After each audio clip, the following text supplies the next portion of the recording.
एक जिंदगी में कई जिंदगियां जीने वाले लोग जो कि ब्लेस्ड होते हैं रब की तरफ से, ऐसे लोगों को राइजिंग पाकिस्तान में फीचर करने का बहुत लुत्फ आता है। और अगर वो शख्स आपको एक्चुअली लड़कपन बचपन से जानता हो और आपने एक ही शहर में उस शहर के मुख्तलिफ अदबार देखे हों तो लुत्फ दोबाला हो जाता है। मोहतरम सनाउल्लाह मान साहब आज हमारे साथ मौजूद हैं, जो कि फॉर्मर एग्जीक्यूटिव डायरेक्टर जनरल है कैपिटल डेवलपमेंट अथॉरिटी। 32 साल उसमें सर्व किया, लीड करते रहे स्पोर्ट्स, क्लीनलीनेस, फाइनेंस, पता नहीं कौन कौन से मार्केटिंग और किस तरह के डिफरेंट शोबों को सीडीए में। लेकिन साथ ही साथ पिछले कई सालों से एक बहुत ही मुख्तलिफ नया रंग इन्होंने अपनी जिंदगी को दिया और वो है arbitration, out of court settlements, यानी कि थाने कचहरी जाए बिना आपके मसाइल हल हो जाएं, उसके माहिर हैं। उस पर एक किताब भी लिख चुके हैं और इस वक्त बहुत एक्टिवली रिटायरमेंट के बाद, bracket quote and quote, retirement के बाद एक बहुत ही पैशनेट किस्म की जिंदगी गुजार रहे हैं। गुड मॉर्निंग, अस्सलाम वालेकुम सना भाई, so good to have you on set. Thank you so much and I am blessed to be here with you and it's my pleasure. अच्छा जी, सबसे पहले तो कहानी हम यहाँ से शुरू करेंगे कि रिटायर हुए कितने साल हो गए? रिटायर हुए 5 साल हो गए और जब रिटायर हुआ मुझे तो कई लोग कहते हैं कि आपको जवानी में ही सीडीए ने निकाल दिया। एनीवेज, तो फिर मैंने ये सोचा कि अब क्यों ना कोई ऐसा काम करें जिसमें हम लोगों के लिए कोई बेहतरी करें, कोई ऐसा काम करें नेकी का काम हो, कोई ऐसा काम करें कि मेरी वजह से कई दूसरे जो कंपनीज हैं, जो लोग हैं, उनको फ़ायदा हो।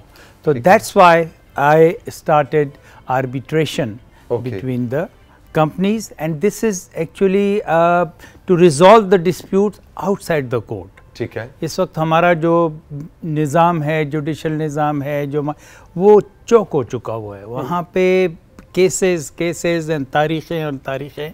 तो ये एक वाहिद तरीका है जिसे कहते हैं हम ADR, alternate dispute resolution. Alternate dispute resolution. So you're not going to resolve the dispute through litigation. ठीक है। This is the alternate. अब alternate में क्या है? Alternate में सबसे बड़ा तो arbitration, उसके बाद है mediation, conciliation and then negotiation.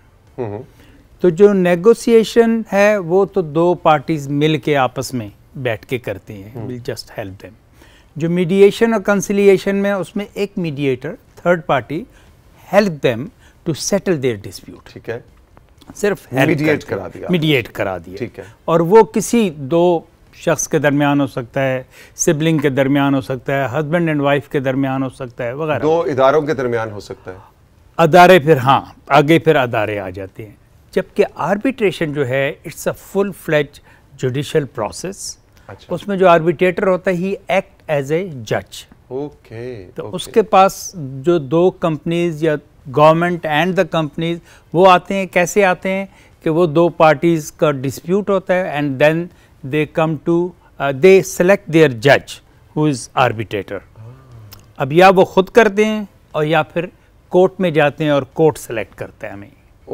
यानी कोर्ट उन्हें कहता है कि भाई मेरे पास टाइम नहीं, जरा इधर जाके अपना मसला। एग्जैक्टली नहीं, वो दोनों जाते ही कोर्ट में इसलिए कि हमने आर्बिट्रेशन करनी है। उनके एग्रीमेंट में कहीं ना कहीं ये लिखा होता है कि अगर हमारा डिस्प्यूट हुआ तो हम लिटिगेशन में नहीं जाएंगे, हम आर्बिट्रेशन में जाएंगे। कभी ऐसा हुआ कि कोई एज एन आर्बिट्रेटर आपने कुछ आई डोंट नो डिसीजन का लफ्ज़ इस्तेमाल करेंगे? जी, जजमेंट दी हो और कोई एक पार्टी उसको कहे नहीं हम नहीं खेलते, लूडो में जिस तरह होता है ना, आप हारने लगते हैं तो आप गत्ता उड़ा दें। नहीं, इसमें ऐसा है कि जो डिसीजन होता है आर्बिट्रेटर का दैट इज फाइनल और वो मानना पड़ता है, and that is by both the parties, तो उसको बाइंडिंग होता है। Okay. But when it goes to court तो कोर्ट के पास एक सिर्फ होता है कि जी वो देख ले कि बायस तो नहीं था कहीं, कोई मिसकंडक्ट तो नहीं था। अगर नहीं तो फिर वो कोर्ट रूल ऑफ कोर्ट बना देता है। ये क्या सिर्फ इस्लामाबाद, आप तो इस्लामाबाद बेस्ड हैं, इस वक्त पूरे पाकिस्तान में आपकी तरह के और भी? बिल्कुल, इस वक्त पूरे पाकिस्तान में ये नया सिस्टम जो है यही बहुत हिट जा रहा है, यही बहुत फॉलो हो रहा है, क्योंकि आपके केसेस जो कोर्ट्स में जाते हैं इट टेक्स ईयर्स।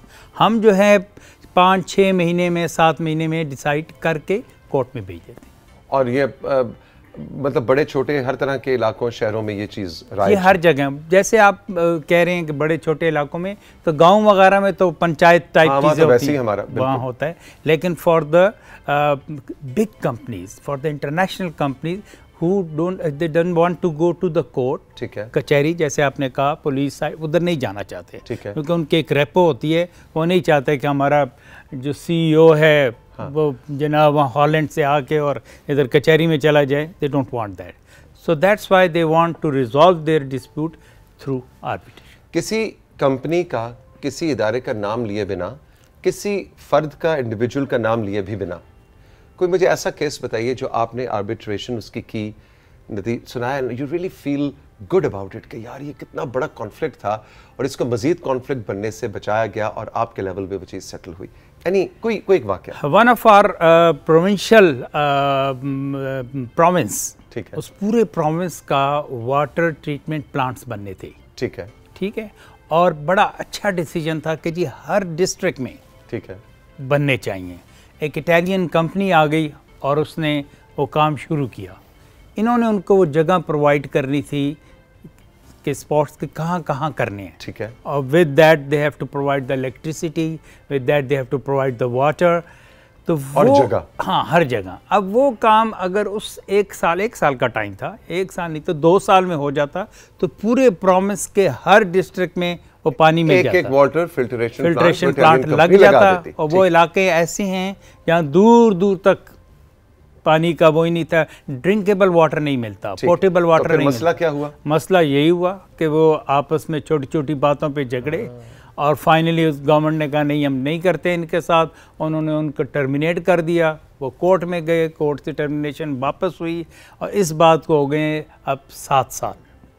अब वो आए हैं हमारे पास कि जनाब हमारा वो कराएं. And I just completed it within 4-5 months और उसके बाद I am feeling very happy. सुलह सफाई हो गई? सुलह सफाई हो गई और वो काम उन्होंने फाइनल कर रहे हैं और फाइनल करके अब पूरे प्रोविंस को फायदा. क्या हुई है कि गुड बाय में सुलह सफाई हुई है या हो रहा है? हो रहा है. अरे वाह, क्या रह गया आपका, क्या रह गया? दोनों को बिठाया, आपके इतने पैसे देने आप इनको दें, आपने इतना देना, डिलीवरेबल्स आपके ये हैं, ये आपके दे दें. जब वो हो गया तो इटालियन कंपनी ने कहा जी हम इतना टाइम दें हमें, with in days, with in weeks. वाह जी. तो दिस इज इसका फायदा ये. अच्छा, आपने मियाँ बीवी के झगड़ों का जिक्र भी किया था. वो अभी हमने भी फहद के सेगमेंट में वो भी एक झगड़ा भी भुगता है, वो पता है ना आपको, कह रहे हैं इंस्टा पे वो मुझे तो याद आया आर्बिट्रेशन का काम कर रहे हैं. एग्जैक्टली. सबसे पहले तो आप फहद का वो CNIC वाला मसला हल करें. आई थिंक इट इज, वो बेचारा ठीक कह रहा था. अच्छा, 29 नहीं, चले जी, आपके लिए वो सनम भाई ने जिक्र किया था, मैं आपको बताऊं, अभी मैं नतीजा नहीं सुनाऊंगा लेकिन ये मेरे हाथ में फहद का ID कार्ड आ गया है. जिन ओ गिर गया, ठहरे जी, ID कार्ड आ गया. लेकिन शो के एंड तक आप हमारे साथ हैं, अभी सरप्राइज अनफोल्ड करते हैं. अभी मैं खुद भी नहीं पढ़ा के सही एज क्या है, तो बिल्कुल इस गप को आगे लेकर चलेंगे. आपने हस्बैंड एंड वाइफ की बात की, उसमें बहुत ज़रूरी ये होता है कि देयर ऑल मिसअंडरस्टैंडिंग्स. एक तो मिसअंडरस्टैंडिंग, सेकंड ईगो.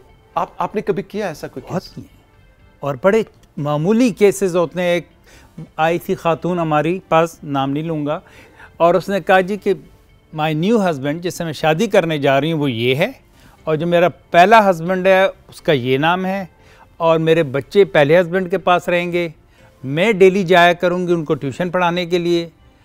तो आई वॉज कन्फ्यूज. पहले हस्बैंड से तलाक हो गई है? अभी नहीं हुई, अभी होनी, मतलब उनका डिस्प्यूट आ गया है. ये तो मुझे कोई पाकिस्तानी ड्रामे की कहानी लग रही है. ठहर जाए, समझ लेते हैं. मैं आपको ये बहुत ही ज्यादा खातून इज वेरी, वो करना चाह रही है शादी है. अच्छा, कैसे बंदे से, ठीक, मैं समझ गया कि शादीशुदा खातून है, बच्चे हैं, लेकिन वो अब शादी किसी और से, शादी कहीं और करना चाह रही है. तो जो पहला हस्बैंड है उसके पास बच्चे भी छोड़ना चाहती है. उसकी एक शर्त यह है कि ये डेली आके उनको पढ़ाया करेगी. ठीक. अब इट वॉज बिट कन्फ्यूजन, इसमें कन्फ्यूजन थी. मैंने कहा पहला हस्बैंड कैसे मानेगा कि जी दूसरे उससे चले. So I called the first husband. अच्छा, मैंने कहा जी कि ये 6ठी एपिसोड तक पहुंच गया कहानी. फर्स्ट हस्बैंड आया, उसको मैंने कहा जी I am sorry to tell you that your wife doesn't want to live with you. वो किसी और के साथ करना चाह रही है, बच्चे आपके पास छोड़ना चाह रही हैं. तो थोड़ा है तो बड़ा वो, लेकिन मैं आपसे डिस्कस करना चाह रहा हूँ because I have to resolve it. ठीक है, मैं आई एम अ मीडिएटर. फिर क्या हल हुआ? उसने बड़ा एक जुमले में मसला ही हल कर दिया. फीस हम ले चुके थे. हाँ. तो एक जुमले में उसने मसला हल कर दिया. उसने कहा जी I am basically in love with this women. ठीक है, जो वो कह रही है मैं सारी बातें मान रहा हूँ.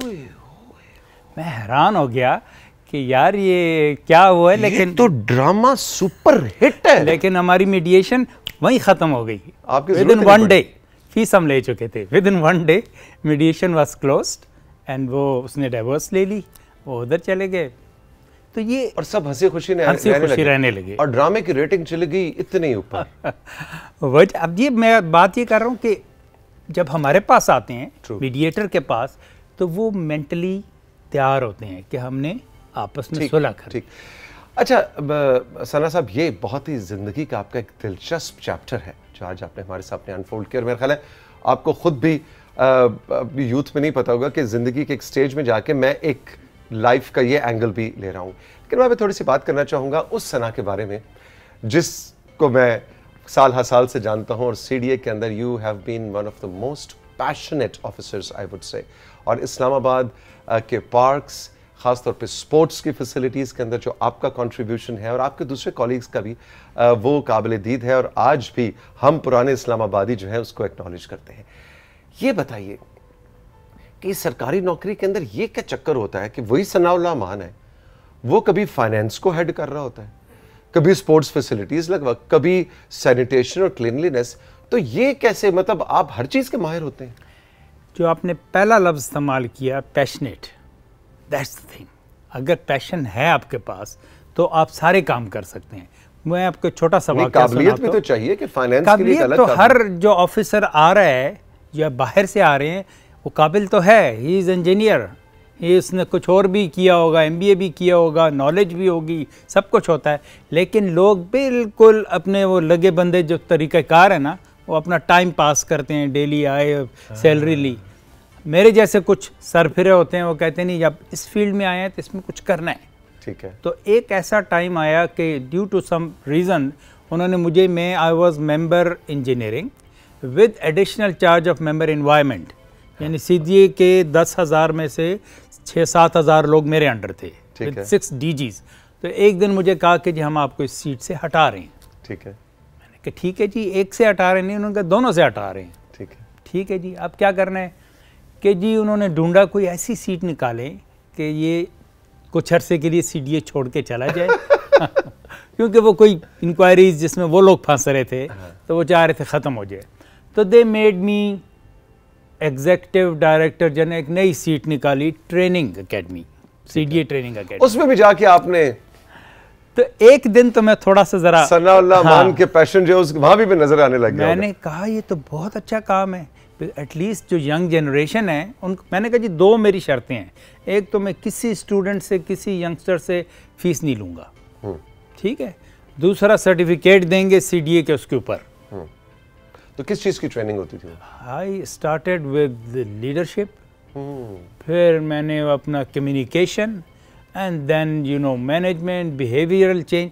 जब बिहेवियरल चेंज का मैंने किया ना, बिहेवियर का, तो मैंने IG इस्लामाबाद को कहा सर आप इस तरह करें, अपने SHOs जितने थानों में है ना इनको मेरे पास भेजें, अलॉन्ग विद जो आपके ट्रैफिक इंस्पेक्टर जो खड़े होते हैं ना इनको भेजें। पहले मैं इनका बिहेवियर चेंज करता हूँ and they had a training, तो उसके बाद दे वर चेंज्ड पर्सन। इस वक्त भी हम उस दिन भी, कुछ दिन पहले भी एक शो में हम बात कर रहे थे कि इस्लामाबाद जो ट्रैफिक पुलिस हमें मुख्तलिफ चौराहों पे और सड़कों पे अपने फ़राइज़ सर अंजाम देते हुए नज़र आती है। वो मेरा तो ज़ाती ख्याल है कि इंटरनेशनली अगर आप देखा जाए तो बहुत ज़बरदस्त उनका एटीट्यूड, बिहेवियर होता है, और बिल्कुल वो जो होता है ना, पुलिस को देख के पहले आप डर जाते थे, तो वो डर खौफ वाली चीज़ नहीं बल्कि बहुत हेल्पफुल एटीट्यूड है। You are 100% right. वो उनको फिर वो मज़ीद सीखते गए, फिर उनको ये समझ आ गई कि ट्रेनिंग इज़ वेरी इंपॉर्टेंट। इसी तरह ये SHOs की भी ट्रेनिंग होनी चाहिए। ये जो थानों में बैठे हुए हैं ना, उनको एटलीस्ट आप अगर अच्छे अखलाक से बात करेंगे तो बंदे का आधा गम तो वहीं ख़त्म हो जाता है। बिल्कुल। क्या उसको बिठा दिया, चाय पिलाई और उसको किया। मॉडल पुलिस स्टेशन वगैरह होने चाहिए, तो ये चीज़ें बहुत इंपॉर्टेंट है। अच्छा, आप सीडीए में एनवायरनमेंट और पार्क्स और स्पोर्ट्स फैसिलिटीज़, ये सारी चीज़ें, हमारी जो मारगला की पहाड़ियाँ हैं, ये हाउसिंग सोसाइटियाँ बनाने वालों के लिए बड़ी अट्रैक्शन है। वो ऐसे उनके मुंह में पानी आता है इन पहाड़ियों को देख के कि ये भी अमेरिका की बेवर्ली हिल्स की तरह, यहाँ पे अगर कॉटेजेस और फार्म हाउसेस पहाड़ों पे बन, लेकिन सीडीए ने ना डट के उनके जो राल टपक रहे हैं इन पहाड़ियों को देख के, उसका मुकाबला किया है। ये मुझे बताएं कि प्रेशर होता अभी भी है कि इन पहाड़ों के अंदर कहीं ना कहीं पॉकेट्स के अंदर हमें मौका मिल जाए? आपको याद होगा जब हम मोनाल के ऊपर गए थे और हमने ये बनाया था जो रेस्टोरेंट है वहाँ पे, तो उस वक्त हमारा ये तो हमने इंटेंशनल बनाया था ताकि लोग जाएं, टूरिस्ट स्पॉट बनाया था, tourist not as a not, और वो है भी सीडीए का ही, जी। कंस्ट्रक्शन भी हमारी है, इवन फर्नीचर भी हमारा पड़ा हुआ है, हमने किसी को दिया रन करने के लिए। उस वक्त हमारे ऊपर इतना प्रेशर था कि जो बंदा मिलता था, ओ जी मिनिस्टर साहब बुला रहे हैं आपको, या एमएनए साहब बुला रहे हैं, यार कुछ छोटी जी जगह कोई दे बस उसके ऊपर हमने बहुत रेजिस्ट किया। सिमिलरली लेक व्यू पॉइंट, ये रावल लेक के किनारे पे, वहाँ हमने लेक व्यू पार्क बनाया था, ब्यूटीफुल पार्क, और उसका पहले दिन से मेरा यही था कि यहाँ पे लोग आएँ पिकनिक करें। पे बड़ा प्रेशर था कि जी वो रेस्टोरेंट बना दे, 3-4 नहीं रेस्टोरेंट बना दे और बनाए और लोग आएंगे। I said no, let people come with handi and pulao and they should have a picnic over there. और वो उस दिन से आज तक उसी तरह चल रहा है। फिर उसके साथ हमने वो स्टार्ट किया कि जी साइकिल ट्रैक, हॉर्स राइडिंग और मोटरसाइकिल एंड रेसिंग कार, वो भी ठीक चलता रहा। लेकिन उसमें डेफिनेटली जो बाद में लोग आए वो इतना उन्होंने नहीं किया, लेकिन हमने बना दिया था। वहाँ भी बड़ा प्रेशर था कि नहीं जी कोई अरब कंट्री का एक वो आ गया, उन्होंने कहा जी पूरा लेक मुझे दे दें, बस आप छोड़ दें, यहाँ मैंने बनाने हैं होटल्स, यहाँ बनाने high rise buildings, high rise building. तो हमने कहा नहीं, इट्स नॉट फॉर दैट।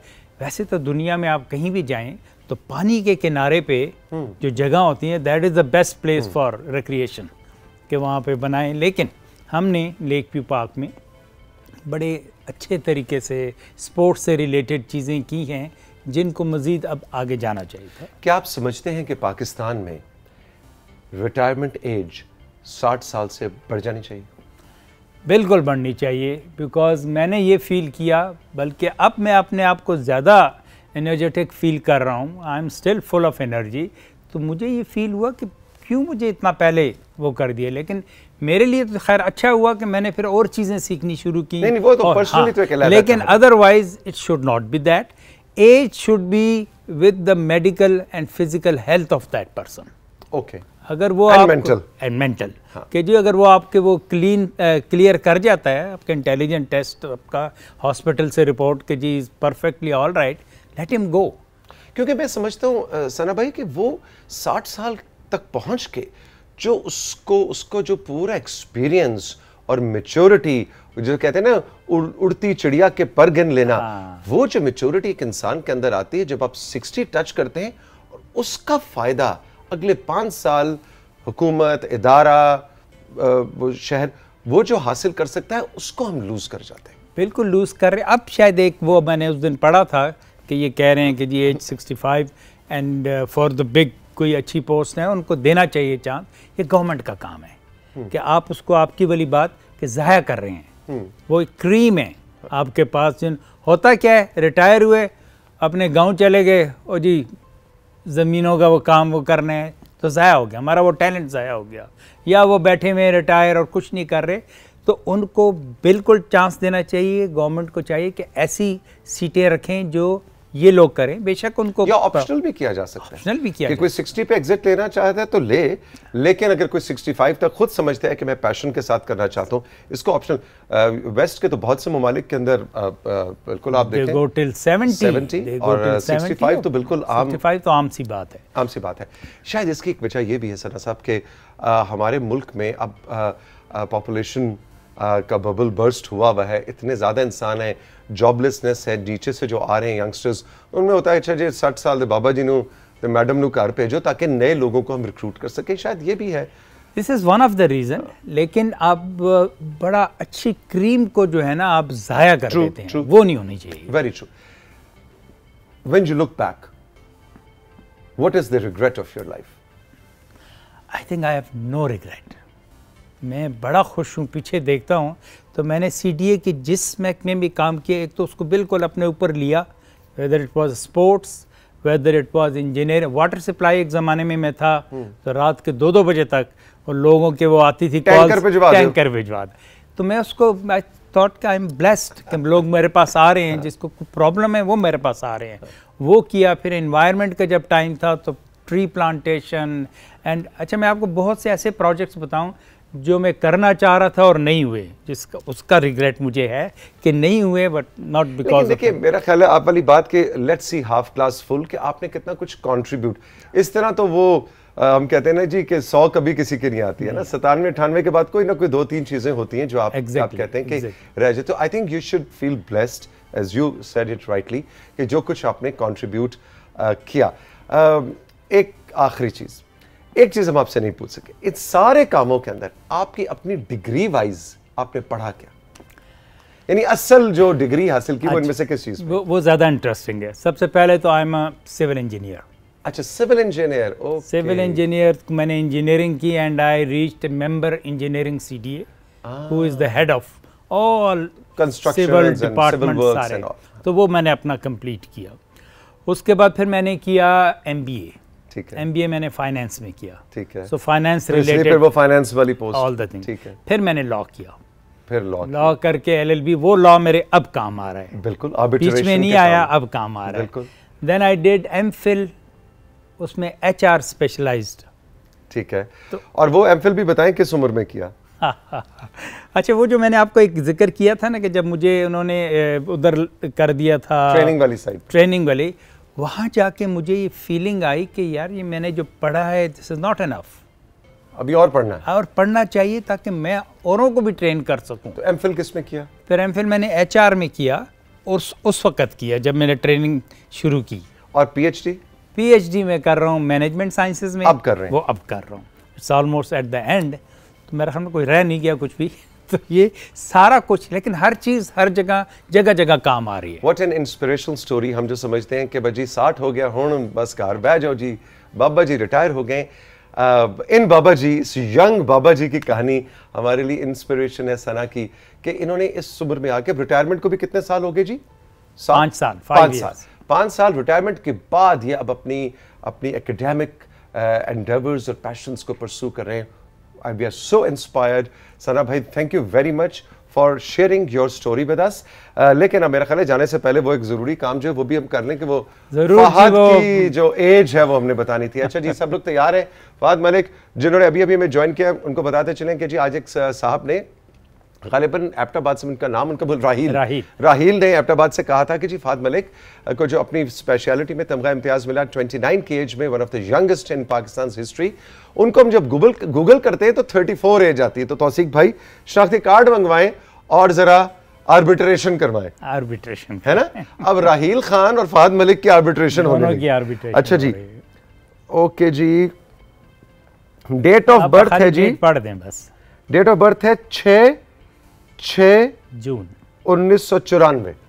6 जून 1994। और तो आप कुछ दिनों के बाद, जैसा 30 साल के बाद 30 साल के हो रहे हैं, लेकिन इन्होंने सही है 29। तो भाई आर्बिट्रेशन का नतीजा है कि राहिल भाई मैंने चेक कर लिया है, Fahad is 29 and we are so proud of him. Sana साहब, thank you very much, all the best, खुश रहिए। थैंक्स फॉर हैविंग मी, और इंशाल्लाह विल बी इन टच। इंशाल्लाह। हम आपसे अब चाहेंगे जनाब इजाजत। कहाँ हैं आप? अच्छा, उधर हैं आप। इजाजत चाहेंगे। आज का शो बड़ा लोडेड किस्म का शो था, जहां पे अनाया की रिडल्स ने तो बिल्कुल चारों शाने चित किया मुझे, फिर राबेल की मजे की खबरें और आपके मैसेजेस का तड़का, फहद भाई की गपशप और उनके सवालात के जवाबात, और आखिर में सना भाई की इंस्पिरेशनल स्टोरी। ये सब आपको कैसा लगा? हमारे इन कॉन्टैक्ट्स पे जो इस वक्त स्क्रीन पे आवेजा हैं हमें ज़रूर बतलाइएगा। मिलेंगे फिर, जिंदगी अगर रही तो खुश रहिए। खुदा हाफिज़।